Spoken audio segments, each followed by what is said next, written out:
যখন আমি তোমার সাথে কথা বলি তখন মনের মধ্যে আলাদা একটা শান্তি অনুভব করি। মনে হয় পৃথিবীর সবচেয়ে সুখী মানুষটাই আমি। আর যখন আমি তোমার সাথে কথা হয় না তখন পৃথিবীর সকল সুখ আমাকে এনে দেওয়া হলেও আমি একটুও শান্তি পাই না। জানি না কি এমন আছে তোমার মধ্যে, তবে এতটুকু জানি তোমার মধ্যে আমার ভালোবাসা আর মায়া লুকিয়ে আছে। কখনো দূরে চলে যেও না। পানি থেকে যেমন মাছ তুলে নিলে ছটফট করতে করতে মাছ মারা যায়, আমিও ঠিক এভাবে মারা যাব। বড্ড ভালোবাসি তোমায় প্রিয়। আসসালামু আলাইকুম, শুভ দুপুর। কি অবস্থা, কেমন আছেন সবাই? নিশ্চয় আল্লাহর অশেষ রহমতে ভালো আছেন, সুস্থ আছেন। আলহামদুলিল্লাহ, আপনাদের দয় আমিও ভালো আছি।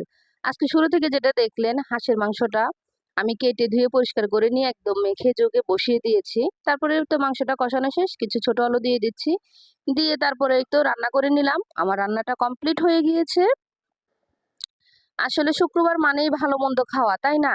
আমার মতন যারা শুক্রবার একটু ভালো মন্দ খান, আমাকে একটু কমেন্ট করে জানাবেন। আমার কাছে শুক্রবারে একটু ভালো মন্দ না খেলে যেন ভালোই লাগে না। তাই আজকে হাঁস বের করে ফেললাম। প্রতি সপ্তাহে হয়তো গরু বা মুরগি একটা না একটা থাকেই। আজকে হাঁস রান্না করেছি। আমার রান্নাটা কেমন হয়েছে অবশ্যই কমেন্টে জানাবেন। আপনারা সবাই ভালো থাকবেন, সুস্থ থাকবেন, আমার জন্য দোয়া রাখবেন। আল্লাহ হাফেজ।